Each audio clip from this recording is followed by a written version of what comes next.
Hello everyone, welcome back to my channel. তো সবাইকে Gujarati Bengali mix লাইফস্টাইলের আরও একটি নতুন ভিডিওতে অনেক অনেক স্বাগত। সেদিনতে বাজার থেকে সানডের দিন লাউ শাকগুলো এনেছিলাম, সেগুলোই নিয়ে বসেছি কাটতে, কারণ আজকে রান্না করব। তারপর সেদিন আর সময় হয়ে ওঠেনি বলে রান্না করতে পারিনি, তাই ভাবলাম যে আজকে রান্না করি। ওদিকে বর্মশাই রয়েছে, সেও আজকে নাইট ডিউটি যাবে, তাই তার সাথে বসে বসে গল্প করছিলাম আর শাকগুলো কাটছিলাম। তো ছেলেকেও আজকে স্কুলে পাঠায়নি, কারণ কি ছেলেটার একটু শরীরটা খারাপ লাগছিল, ওর হাতে লেগে গেছে, তো সেই জন্য ও স্কুলে যায়নি, ও বাড়িতে রয়েছে। দুজনে বাড়িতে থাকলে তো পুরো ঘর এধার ওধার করে ফেলে আমার।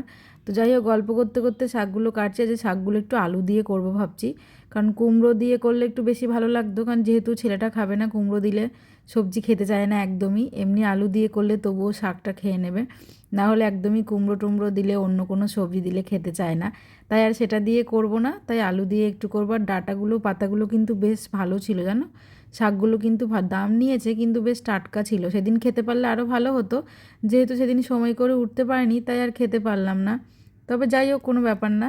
তবে ফ্রিজে রাখা ছিল, তো ওইভাবে প্লাস্টিকে মুড়ে রাখলে না শাকগুলো ভালোই থাকে, যে কোনো সবজি বলো শাক বলো, প্লাস্টিকে মুড়ে ফ্রিজে রাখলে ভালোই থাকে আর কি, খুব একটা নষ্ট হয় না।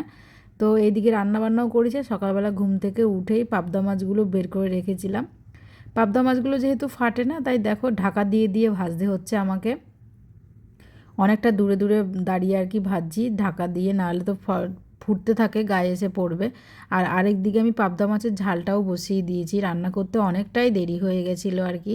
তো এইদিকে বসিয়ে দিয়েছি সর্ষে বাটা আর একটু জিরে বাটা দিয়ে হালকা করে একটু পাবদা মাছের ঝাল করব। আমরা পাবদা মাছের বেশিরভাগ ঝালটাই খাই, অন্য খুব একটা রেসিপি তেমন একটা খাই না আর কি, পছন্দ হয় না। বেগুন দিয়েও করে অনেকে, কিন্তু আমরা খুব একটা খাই না। আমাদের ওই সর্ষে বাটার একটু হালকা জিরে বাটা দিয়ে ওই ঝালটা বেশি পছন্দ হয়। তো সেই জন্য সেভাবেই বানাচ্ছিলাম আর কি।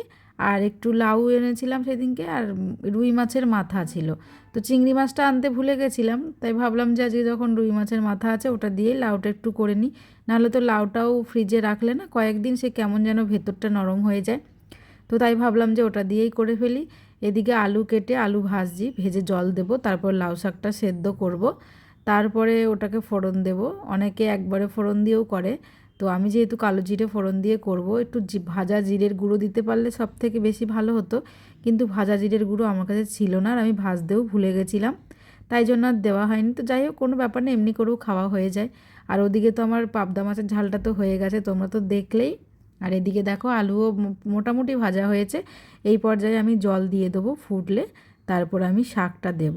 তো আলুটাও 50% 60% মতন হয়ে গেছে, তখন আমি এই যে শাকগুলো দিয়ে দিলাম। শাকগুলো আগে দিলে হবে কি হবে, ডাঁটাগুলো সমেত একদমই গলে যায়, তো পরে আর ডাঁটাগুলো খুঁজে পাওয়া যায় না। তো সেই জন্য ওটা পরে দিয়ে একটুখানি, যেহেতু কচি শাক তাই সেদ্ধ হয়ে যাবে, খুব একটা টাইম লাগবে না। তো সেইগুলো দিয়ে আর কি তারপরে ফোড়ন দেবো আর কি।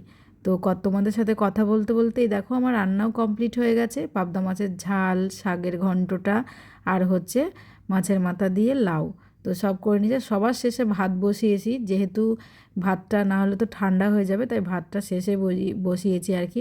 আর আমার আজকে কাজ, স্নান করে পুজো দিতে এতটাই লেট হয়ে যাবে বলে কর্তামশাই দেখো নিজেই স্নান করে পুজো দিতে শুরু করে দিয়েছে, আমার কাজটা কিছুটা এগিয়ে দিচ্ছে, বাবা আর ছেলে মিলে। তো উনি মাঝে মাঝেই এরকম পুজোটা দিয়ে দেয়, না হলে আমার আজকে অনেকটাই লেট হয়ে যেত।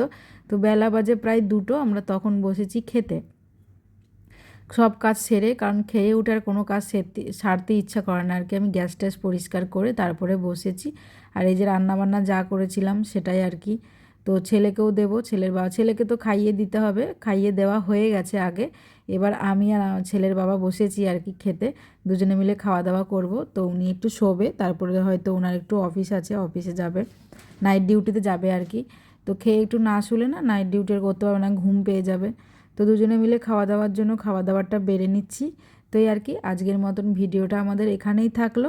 আমার ভিডিওটা যদি আপনাদের ভালো লাগে, অবশ্যই একটা লাইক কমেন্ট শেয়ার করবেন, আর এভাবেই সবাই পাশে থাকেন। আমার চ্যানেলটিকে অবশ্যই সাবস্ক্রাইব করে নেবেন। দেখা হবে নতুন ভিডিওতে, সবাই ভালো থাকবেন, সুস্থ থাকবেন। আর হ্যাঁ, পাশে থাকা নোটিফিকেশান বেলটি অবশ্যই আপনারা অন করে রাখবেন, যাতে আমি ভিডিও দিলে আপনাদের কাছে পৌঁছে যায়।